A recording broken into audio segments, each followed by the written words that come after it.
আসসালামু আলাইকুম ভাইয়া আপুরা। আজকে তোমাদের জন্য নিয়ে চলে আসলাম আমার নানির হাতের একটা রেসিপি। তোমরা তো অনেকেই অনেকভাবে মুরগির মাংস রান্না করে খাও। তো চলো আজকে তোমাদের সঙ্গে শেয়ার করি আমার নানি যেভাবে মুরগির মাংসটা রান্না করে। আমি এখানে মুরগির মাংসটাই লবণ আর হলুদ মিশিয়ে নিয়েছি। এবার চুলাতে একটা কড়াই বসিয়ে তেল গরম করে নিয়েছি। এবার মাংসগুলো আমি একে একে তেলের ভিতরে দিয়ে দিব। আর এই মাংসটা আমি একটু ভাজা ভাজা করে নিব। আমার নানি কিন্তু এভাবে রান্না করে, আর এভাবে রান্না করলে খেতে অনেক মজা লাগে। যেহেতু ফার্মের মুরগি একটু নরম নরম হয়, কিন্তু মাংসটা এভাবে ভেজে নিলে মাংসটা শক্ত হয়ে যায়, তখন খেতে কিন্তু অনেক মজা লাগে। আর মাংসে আমরা রেগুলার যে মশলাগুলো ব্যবহার করি, আমিও সেই মশলাগুলাই নিয়েছি। আর গোটা মশলাগুলার আমি একটা পেস্ট তৈরি করে নিব।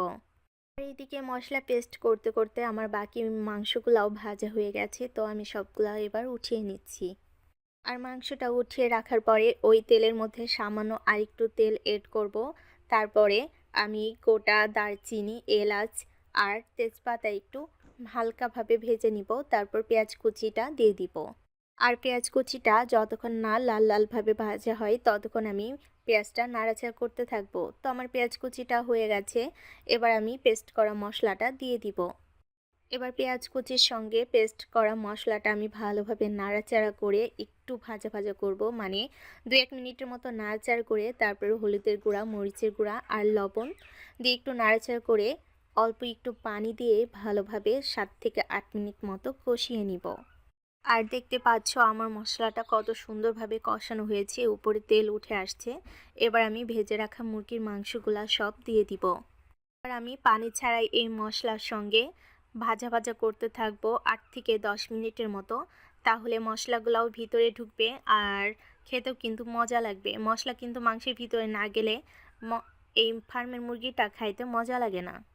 তারপরে অল্প একটু পানি দিব, দিয়ে আমি মাংসটা ভালোভাবে কষিয়ে নিব। তো দেখতে পাচ্ছ আমার মুরগির মাংসটা কত সুন্দরভাবে কষানো হয়ে গেছে। এবার আমি ঝোলের পানি দিয়ে দিচ্ছি। আর এই মাংসটা আমি একটু সময় নিয়ে রান্না করছি, সেজন্য কিন্তু কোনোভাবে ঢাকা দিয়ে নাই, মানে মাংসটা পুরোই আলগাভাবেই রান্না করতেছি। দেখতে পাচ্ছ ঝোলের পানিতে বলক উঠে আসছে। এবার আমি কয়েকটা কাঁচামরিচ চেরা দিয়ে দিচ্ছি। এবার ঝোলের পানিটা একটু কমে আসলে আমি উপর থেকে ভেজে রাখা জিরার গুঁড়াটা দিয়ে দিব। এবার রান্না কমপ্লিট, ব্যাস নামিয়ে নিব।